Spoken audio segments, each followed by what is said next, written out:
Imagine a country where the groom isn't allowed to see his bride until the exact moment they say, "I do." Where the world's first tallest building rose proudly, built entirely out of clay. Where a unique spice banquet offers tastes not found anywhere else in the world. A land where women, with their enigmatic charm, are seen only through heavy veils no man is ever permitted to raise. This is Yemen, one of the poorest and most dangerous countries in the Middle East. A land where people chew narcotic leaves daily, just to stay alert, in stark contrast to the wealth and luxury of neighboring Saudi Arabia. What secrets lie hidden in this land the outside world seems to have forgotten? The Islamic nation of Yemen is battling war, chaos, and deep poverty.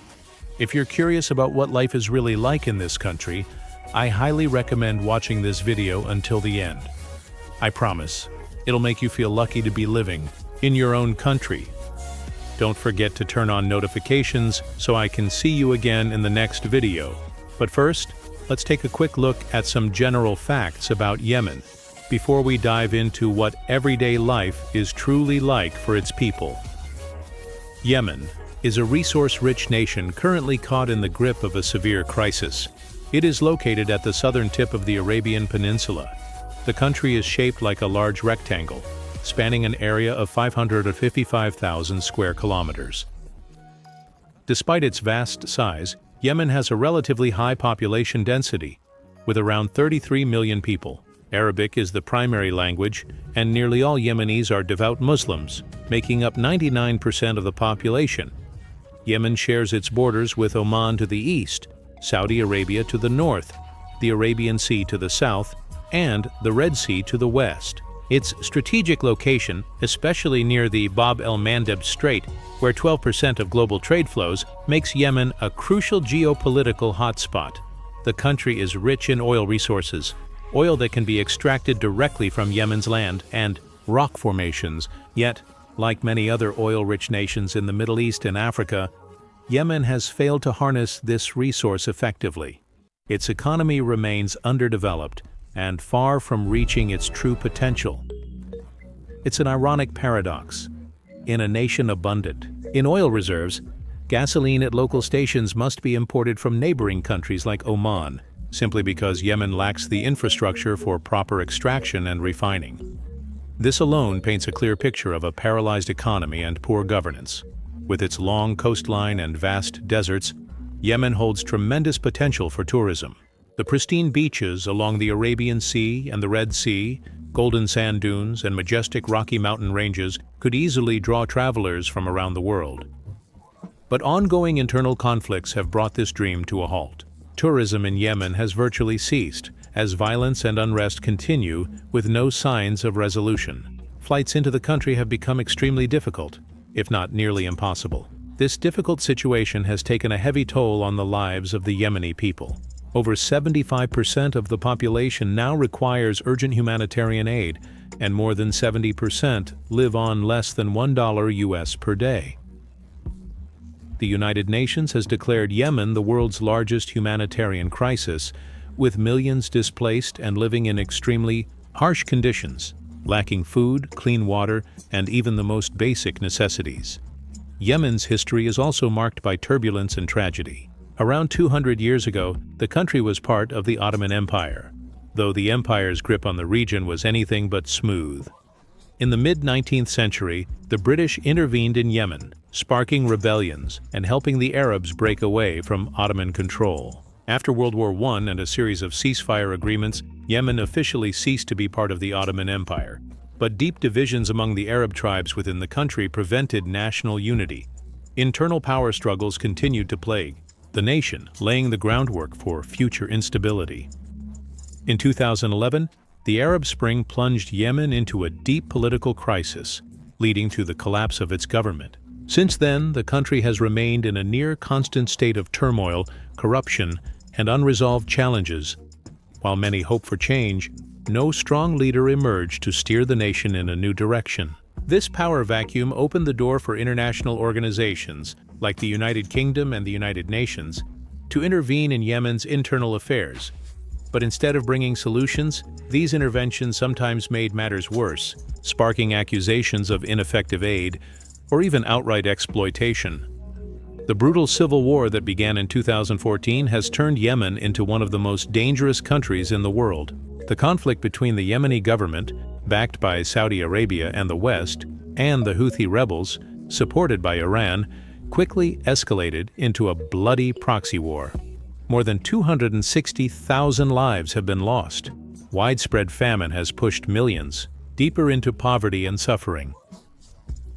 Yemen's healthcare system has completely collapsed, leading to devastating public health consequences, especially for children. Tragically, even weddings and funerals have been targeted in attacks, adding unimaginable pain to the lives of ordinary citizens. Security conditions in Yemen are extremely alarming. Traveling through the country means navigating dozens of military checkpoints, always under the looming threat of being kidnapped. Many locals, including tour guides, carry rifles just for self-defense. Shockingly, terrorist groups like Al-Qaeda are reported to operate freely and have even been accused of collaborating with certain factions in the conflict, making the situation even more complex and dangerous. Children, the most innocent victims, are often forced into becoming soldiers or laborers at an early age. Some as young as 8 or 10 carry rifles larger than their own bodies. Visiting Yemen, a country that doesn't exactly welcome tourists in the conventional sense, means navigating a long list of obstacles. Obtaining a visa is already a major hurdle, requiring medical tests for HIV and hepatitis. Direct flights? Virtually non-existent. Most travelers must first fly to Oman, Yemen's neighboring country. From the eastern Omani city of Salalah, the nearest border point, it's about a 33-kilometer drive, taking roughly 2 hours. The route is eerily quiet, with narrow asphalt roads and the occasional wandering camel. At the Yemeni border, you'll be stopped and interrogated by Somali soldiers who won't hesitate to warn you about the dangers that lie ahead. However, after a brief round of questioning, entering the country becomes surprisingly easy. The border is barely guarded. It's important to note that entering from the northern border with Saudi Arabia is virtually impossible. Key cities like the capital, Sana'a, are located in the west, an area plagued by instability and tribal conflict. That's why the eastern border with Oman remains the only realistic option. Even so, it requires a press card and special access, granted by authorized organizations. As soon as you cross into Yemen through the eastern border, you're greeted by a haunting sight: dilapidated, crumbling buildings. The surroundings are eerily silent, with only the occasional figure drifting by. It feels like stepping into another world from a completely different era. Not the year 2024. The gloomy sky fades into the pale blue of the distant sea as you travel. A dirt road where sand and gravel blur together, making it feel as if you're lost on some distant planet. The once famous coastline now lies abandoned, reclaimed by nature. Crabs have dug countless tiny holes in the sand, turning the forgotten beaches into their new homes. But not all sea creatures are so lucky. Some lie lifeless on the shore, stranded and washed up by the waves. As you move deeper inland, signs of civilization slowly begin to appear. Makeshift shops, bustling locals, and the occasional passing vehicle come into view, but the streets are dusty, littered with garbage, and the signage on buildings looks decades old, faded reminders of a time when things might have been different. It feels as if nothing new has been built here in years. The atmosphere tells the story of a country in decline, where the very idea of development seems long forgotten. Visiting here is an experience filled with constant fear. At night, you might hear gunfire. During the day, you're stopped at multiple checkpoints, your bags and clothes searched thoroughly. Filming is extremely risky. You often have to keep your camera low, hidden. At times, you'll find yourself driving through Al-Qaeda-controlled areas, their flags fluttering at random checkpoints. The fear of being kidnapped never leaves you. In Yemen, the concept of lawlessness takes on an entirely new meaning. There's no law, and no one seems to care. You might see children as young as 8 driving pickup trucks at high speeds on the highway, or even younger child soldiers, wearing rifles and daggers far too big for their small frames. It's an experience that feels ripped straight out of a scene from Afghanistan. When you visit a local shop in Yemen, The first thing you'll notice is how people eat, simply with their hands, often accompanied by a glass of tea with nearly every meal.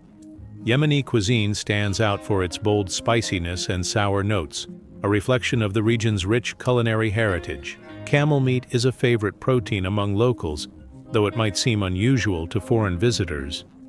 Shops and restaurants are usually makeshift structures, a stark reminder of the hardship people face living under such harsh conditions. If you're particular about hygiene, eating here might be a challenge. Yet, despite everything, life goes on, especially in the busier streets, where some manage to survive and earn a living on the most basic of incomes. Income levels in Yemen are shockingly low. Some people earn as little as $30 per month, a figure that's hard to believe for many. The average monthly income hovers around $100, largely due to the severe depreciation of the Yemeni rial against the US dollar. Even essential professions like doctors and teachers, though deeply respected, don't earn enough to support a basic living. A highly qualified doctor may earn just $200 a month, far from enough to cover essential needs. As a result, many Yemenis are forced to take on illegal side jobs or accept bribes simply to survive. In many cases, it's no longer a choice between right and wrong, but between survival and starvation. This bleak reality paints a clear picture of Yemen's paralyzed economy, where women are often unemployed, and the weight of supporting an entire household falls solely on the man. Yemeni men often try to make a living by selling items like souvenirs, spices, perfumes, vegetables, fruits, or textiles. But even when they have goods to offer, finding buyers is a struggle. Low demand and rampant inflation have made business incredibly tough. The situation is made even worse by an ongoing fuel crisis, which has tripled gasoline prices, from 50 cents to $1.50 per liter, making transportation and delivery of goods extremely difficult. Yet, every time you buy something from a vendor here, you see it, the joy in their eyes, the brightness in their smile. They're especially open to being filmed, often greeting you warmly despite the hardships. It's a small but powerful reflection of the resilient Yemeni spirit. Despite the harsh realities of life, the Yemeni people hold on to their hospitality and find small joys in everyday moments. That said, vendors often handle goods directly with their bare hands, something that might feel uncomfortable for those concerned with hygiene and food safety. But this isn't carelessness. It's simply how they live and survive in the reality they've been given. It stands as an undeniable testament to the resilience and strength of the Yemeni people. As you walk through the narrow streets of Yemen, it feels as if the old buildings around you could collapse at any moment. Many structures have fallen into severe disrepair, bearing only faint traces of their former glory. Sana'a, the capital, and one of the oldest continuously inhabited cities in the world, with over 2,500 years of history, is especially known for its unique architecture. Mud brick buildings, decorated with intricate white patterns, almost like giant gingerbread houses. But today, much of that beauty has faded. The buildings now stand as quiet ghosts of the past, still proud, but crumbling under the weight of time and neglect. As you pass through the neighborhoods, one thing becomes clear. Most of the people you see on the streets are in their 40s or 50s, their faces etched with exhaustion and hardship. The younger generation is noticeably absent from public squares, a silence that speaks volumes. Men typically wear traditional Arab attire, with little trace of Western fashion influences. What stands out in every Yemeni city is the ever-present trash lining the streets, a stark symbol of the country's crumbling infrastructure. Building signs have faded with time, offering almost no hint of modern development. And compounding it all are chronic power shortages. Electricity comes and goes on a rotating schedule, 3 hours on, 3 hours off. It's a daily struggle most in the West would find hard to imagine, yet here, it's just another part of life. If you don't speak Arabic, navigating Yemen can be genuinely challenging. Very few people speak English, and nearly everything, from signs to menus, is written exclusively in Arabic. Most locals don't understand English, So if you want to communicate clearly and avoid misunderstandings, hiring a guide is your best option. As you wander through Yemen's markets, you'll likely come across a curious-looking plant called khat, which resembles spinach at first glance. It's incredibly popular here, deeply woven into daily life, but don't let appearances fool you. Khat is actually a narcotic. When chewed, its leaves create a relaxed, euphoric state. Yemenis chew it daily, not just for pleasure but often to escape the harsh realities around them. What's more surprising is that khat isn't just grown for local use. It's also a major export, especially to parts of Africa. Visit a khat market, and you may see people swaying, talking rapidly or moving erratically, almost as if they're trapped in an altered reality. It's best to be cautious around these areas. Khat is highly addictive, and once tried, it can be incredibly difficult to give up. In fact, some people even line up for hours just to get their daily fix. Despite Yemen's extremely harsh living conditions, the widespread use and deep cultural importance of khat shows just how powerful its grip is on daily life. Chewing khat isn't just a habit, it's a ritual, a daily routine. Yemenis gather in groups, sometimes for hours, simply to chat and chew. But this cultural staple comes at a steep cost. Khat cultivation directly competes with essential food crops for both water and arable land, worsening Yemen's already dire food insecurity. In a country battling chronic shortages, this trade-off only deepens the crisis. Yemen is a country carved into the vast heart of a desert region, yet it holds a raw, almost haunting beauty. The golden dunes that stretch across its landscape aren't just soft waves of sand. They're ancient rock formations, sculpted over thousands of years by the forces of wind and time. Unlike the smooth, endless deserts you might picture when thinking of Arabia, Yemen's terrain is rugged, sharp, and often unforgiving. A glance at the map reveals a land defined by its natural challenges: harsh, wild, and difficult to tame. Walking through the streets, you'll notice weathered buildings shaded in dusty tones, sandy yellows, muted browns, desert oranges. Some of these structures, once majestic hotels or elegant palaces, were symbols of wealth and grandeur. Now most stand silent, abandoned, crumbling, or barely functioning in the absence of guests. It's a visual echo of the deeper truth: a nation caught in crisis, slowly sinking under the weight of its own suffering. As you move beyond the cities and onto Yemen's desert roads, a heartbreaking scene begins to unfold. Barefoot, dust-covered children walk aimlessly along the roadside, faces tired, eyes heavy with silence. With no access to transportation, they make the long journey from remote villages into the cities on foot, each step a symbol of their daily struggle.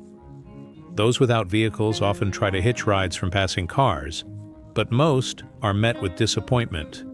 The public transportation system has all but collapsed. Inner-city bus routes no longer operate, and the rare personal vehicles you do see are usually old, battered, and barely clinging to life. In Yemen, women live under strict restrictions and have virtually no voice in public life. It is a deeply patriarchal society where women are rarely seen outside the home and are largely confined to domestic roles. They are not permitted to drive, are often barred from working, and must be accompanied by a male guardian known as a mahram whenever they leave the house. This rigid structure makes it nearly impossible for foreign men to interact with Yemeni women in public spaces. Tragically, child marriage remains a widespread issue, especially in poorer regions. Many families, overwhelmed by poverty, marry off their daughters at an alarmingly young age, sometimes during early adolescence or even younger, believing it's a way to ease their financial burdens. This practice continues to strip girls of their childhood, education, and freedom. Arranged marriages are still very common in Yemen. At weddings, men and women are completely separated, sometimes held in different buildings entirely. In certain cases, the groom doesn't even know who his bride is until after the ceremony, turning the moment of their first meeting into a suspenseful and surreal surprise. But beyond these traditions lies an even darker truth. Many Yemeni women are subjected to female genital mutilation at birth, a deeply rooted cultural practice that continues in some areas. This brutal procedure leads to severe long-term health complications and stands as a devastating violation of human rights. Yemen is facing one of the greatest crises in its modern history: corruption.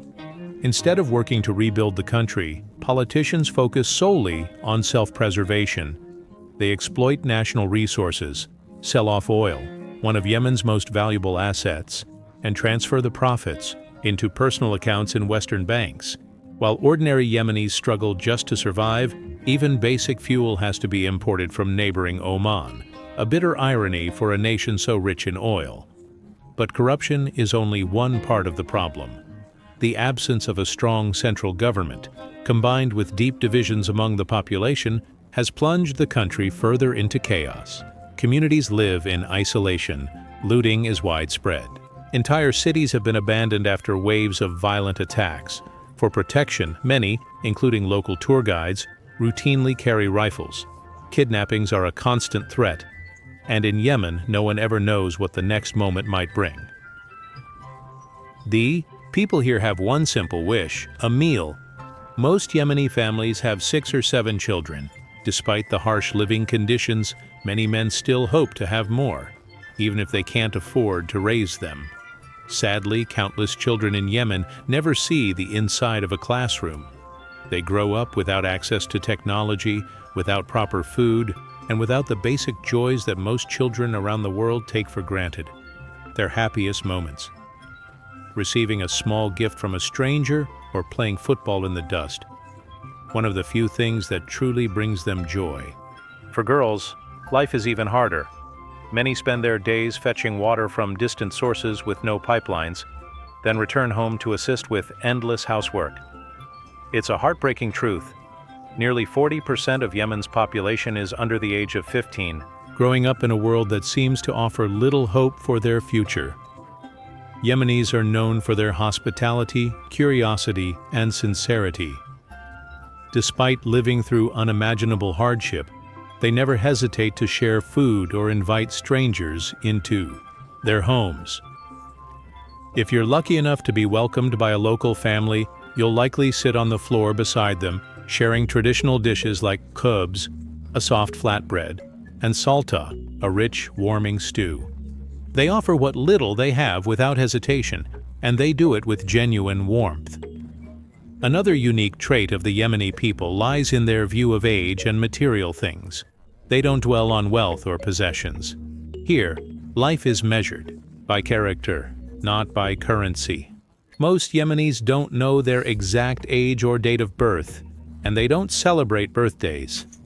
When asked how old they are, many will simply shrug and say, "I don't know," or "I'm about your age." It's not that they don't care.